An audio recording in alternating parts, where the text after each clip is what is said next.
Good day to each and everyone. My name is Misare G and we are the 4.4 reporter. So today, we will discuss about the policies of agrarian reform and including the land ownership in the Philippines under Spain and land ownership in the Philippines under Americans. So what is agrarian reform? So agrarian reform is essentially the rectification of the whole system of agriculture, which means isang mahalagang aspeto ng ekonomiya ng Pilipinas sapagkat halos lahat ng kalahati ng populasyon ang nagtatrabaho sa sektor ng agrikultura at ang karamihan sa mga mamamayan ay naninirahan sa mga lugar sa kanayunan. Agrarian reform is centered on the relationship between production and the distribution of land among farmers, which means nakatuon din ito sa katangian ng uri ng pampolitika at pangekonomiya ng mga ugnayan ng produksyon at pamamahagi sa pagsasaka at mga kaugnay na negosyo, at kung paano ito kumonekta sa mas malawak na istruktura ng klase. An act instituting a comprehensive agrarian reform program to promote social justice and industrialization, providing the mechanism for its implementation and for the other purposes. This act shall be known as the Comprehensive Agrarian Reform Law of 1988. Declaration of Principles and Policies is the policies of the state to pursue a comprehensive agrarian reform program, the welfare of the unless highest consideration to promote social justice and to move the national towards sound rural development and industrialization to establishment of owner, cultivatorship of economic size form as the basis of the Philippine agriculture. So sa pamamagitan ng tunay at komprehensibong reformang agraryo, makakakuha ang Pilipinas ng higit pa mula sa potensyal nito sa agrikultura at maiangat ang mga Pilipino sa sektor ng agrikultura sa pinakamahabang panahon, naghihirap sa kahirapan at hindi kasiyahan. Assalamualaikum warahmatullahi ta'ala wabarakatuh. My name is Baby Untitled Ebrahim, first year college of PSA Agri Extension.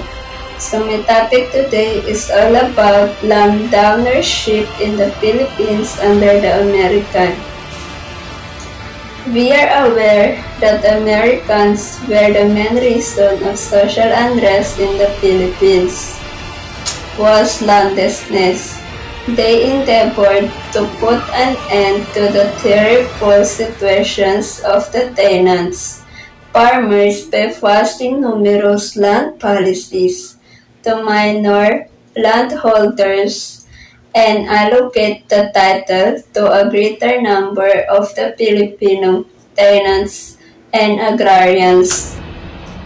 The Philippines Bill of 1902 provided on the discarding of public lands. Each private individual passes 16 hectares of land will corporate landowners by 1,024 hectares. The Philippines Commission also enacted Act number 496 or the Land Registration, which introduced the Torres system to discourse the absence of previous record of allotted land title and conduct exact land surveys. The 1903 Homestead Program was presented, permitting a tenant to enter into a farming business by attaining a farm of at least 16 hectares. But this was limited to areas in northern Luzon and Mindanao, where colonial diffusion had been taught for Americans, a problem they innate from the Spaniards. The early land reform was also applied without support mechanism. If a landless farmer received land, they just received land. That nothing else, many were enforced to return to tenancy, and well-off Filipino hacenderos brought or forcefully took over lands from agrarians who could not afford to pay these tips. The system introduced by the Americans allowed more properties to be passionate under tenancy, which led to widespread farm workers' revolts such as the Colorum and Sakdal uprising in Luzon. Agrarians and workers found haven from millenarian movements that provided them hope that change could still happen through militancy. So para sa karagdagang kaalaman, ang land ownership ay hindi napabuti sa panahon ng Amerikano.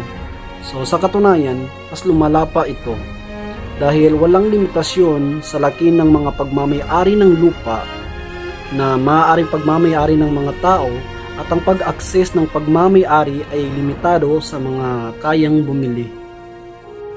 The Sakdalista movement was founded by the writer Benigno Ramos in 1930. So the name of the movement is derived from the Tagalog word sakdal, which means to accuse or akusahan. Ang sakdal or Sakdalista uprising, so madali itong durog ng mga puwersa ng gobyerno noon, ngunit ang pangyayaring makasaysayang ito ay nagsasabi tungkol sa hindi pagkakapantay-pantay ng lipunan na dulot ng mga issue sa pagmamay-ari ng lupa at tenancy sa ating bansa. And that's all. Thank you.